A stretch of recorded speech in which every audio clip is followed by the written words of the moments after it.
Hello guys, आज हम explain करने वाले हैं एक एक्शन फैंटेसी मूवी को जिसका नाम है जॉन कार्टर।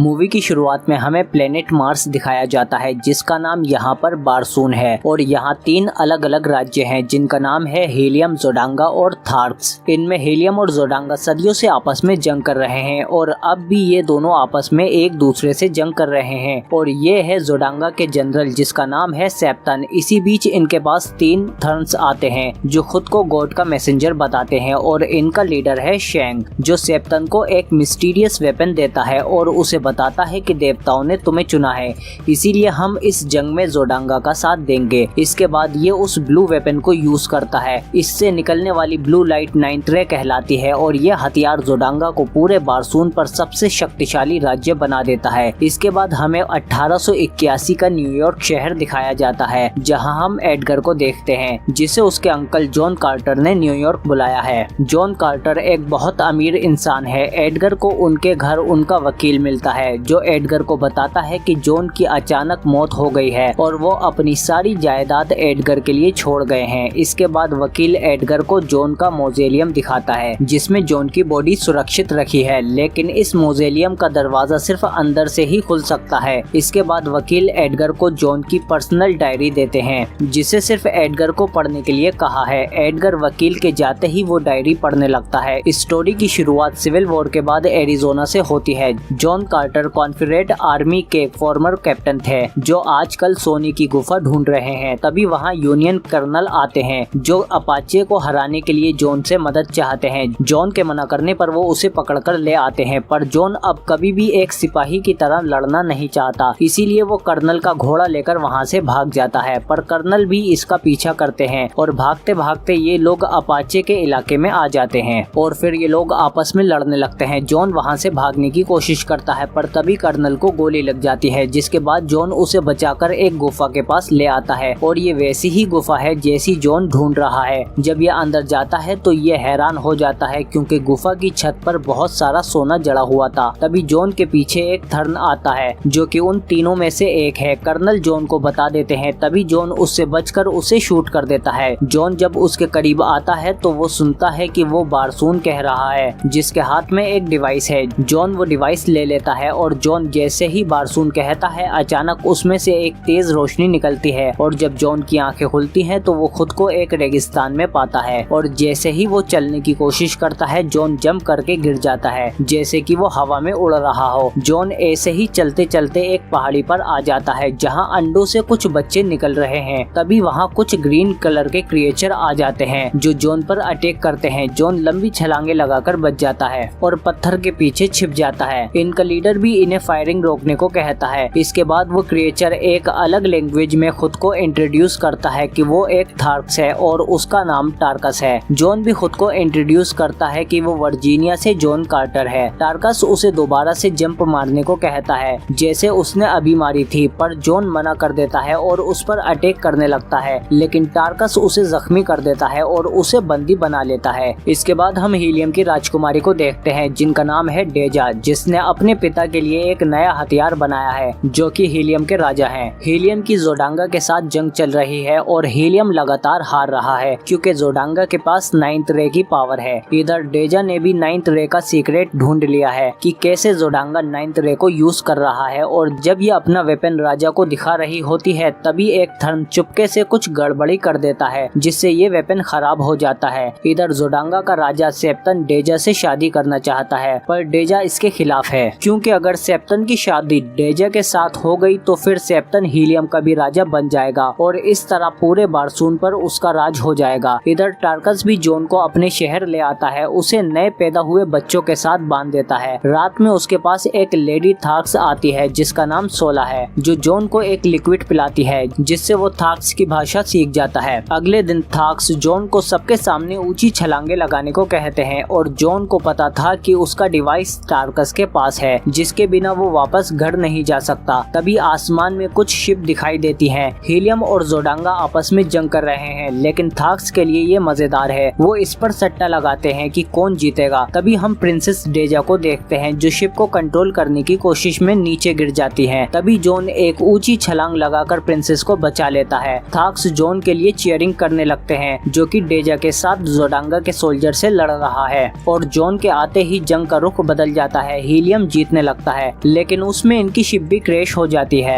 अब डेजा भी जॉन के साथ थाक्स के बीच फंस जाती है। टार्कस जॉन से काफी इम्प्रेस होता है और वो जॉन को अपना राइट हैंड बना लेता है। इसके बाद रात में जॉन और डेजा आपस में बात करते हैं और डेजा जॉन को समझाती है कि वो मार्स पर है, जिसे उनकी भाषा में बारसून कहा जाता है। जॉन ये सब जानकर बहुत हैरान है। वो डेजा को बताता है कि वो पृथ्वी पर रहता है। डेजा का भी इस पर यकीन करना मुश्किल है, पर जॉन की हाई बॉन्ड डेंसिटी और प्लेनेट की लो ग्रेविटी की वजह से ही जॉन यहाँ इतना पावरफुल है और इसी वजह से ये यहाँ पर इतनी ऊंची छलांगे लगा पा रहा है। इसके बाद डेजा जॉन के साथ थाक्स के टेम्पल में जाती है, जहाँ किसी इंसान को जाने की इजाजत नहीं है। डेजा को लगता है कि शायद टेम्पल में इसका जवाब हो कि लोग एक जगह से दूसरी जगह कैसे पहुँचते हैं, जैसे कि जॉन पहुँचा है। तभी इनके पीछे सोला आ जाती है, जो इनसे वापस चलने को कहती है।